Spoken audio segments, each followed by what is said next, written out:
নমস্কার বন্ধুরা, কেমন আছো? আশা করছি ভালো আছো। আমিও তোমাদের ভালোবাসা এবং আশীর্বাদে ভালো আছি। আজকে আমি বানিয়ে ফেলেছি লাউয়ের ডাল। লাউয়ের ডালটা আজকে সুন্দর হয়েছে দেখতে, গন্ধটাও ভালো এসছে, রঙটাও সুন্দর হয়েছে। মুসুরির ডাল দিয়ে আজকের আমি লাউয়ের ডালটা বানিয়েছি। তোমরা চাইলে মুগের ডালও ব্যবহার করতে পারো নিরামিষ দিনে। আর কিভাবে বানিয়েছি চলো দেখিয়ে দিই। প্রথমে আমি ভালো করে মুসুরির ডালটাকে সেদ্ধ করে কাটা দিয়ে রেখেছি। এবার একটা কড়াই গরম করে তার মধ্যে আমি দিয়ে দিলাম একটু সর্ষের তেল। তারপর সর্ষের তেলটা একটু ভালোভাবে তেতে গেলে তাতে দুটো চিড়ে রাখা কাঁচা লঙ্কা আমি দিয়ে দিলাম। এরপরে একটু কালো জিরে আমি এতে ইউজ করব।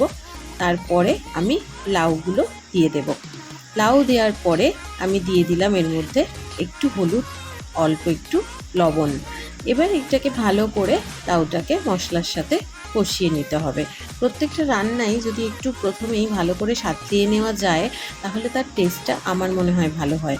কালো জিরে দিলাম এই কারণেই, কারণ যেহেতু এটা মুসুরির ডাল, যদি মুগের ডাল হতো তাহলে গোটা জিরে ব্যবহার করতাম।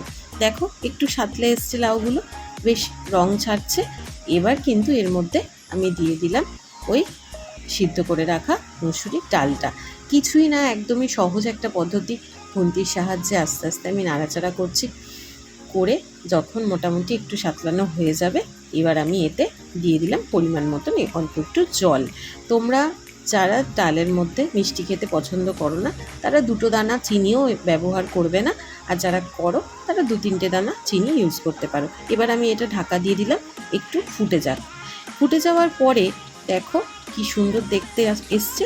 আর আমি এর মধ্যে দিয়ে দিয়েছি ধনেপাতা কুচি, দিয়ে আমি এটা নামিয়ে নিয়েছি গরম গরম ভাতের সাথে।